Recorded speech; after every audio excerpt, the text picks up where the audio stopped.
Processo Banca Popolare di Vicenza, nuovo round e probabilmente l'ultimo in tribunale a Borgoberga. Le udienze infatti è deciso si spostano dal 24 gennaio in aula Bunker a Mestre, ma non è l'unica notizia della giornata. A sollevare scalpore la decisione del giudice Lorenzo Miazzi di escludere la costituzione di parte civile della Regione Veneto e di altri soggetti. Sarebbero arrivate fuori tempo massimo, ovvero dovevano essere presentate entro la prima udienza del 1° dicembre.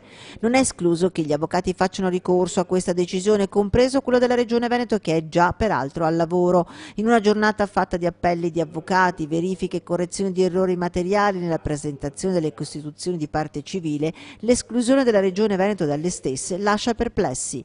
Intanto è fitto il calendario delle udienze che la Corte ha stabilito da gennaio a luglio e tutte previste in aula Bunker a Mestre. Per noi non cambia nulla, noi ci saremo, tutti gli operatori ci saranno, gli avvocati ci saranno, le associazioni ci saranno, non è un problema, andiamo avanti. La speranza di tornare a Vicenza non appena il Presidente Rizzo avrà concluso questa gran iniziativa che sta cercando di perseguire per mantenere il processo a Vicenza. La prima udienza dopo la pausa natalizia per il 24 gennaio sarà probabilmente destinata alle eccezioni degli avvocati e degli imputati sulle costituzioni di parte civile, ma tra gennaio e febbraio sono 11 le udienze fissate a distanza di pochi giorni una dall'altra, un tour de force.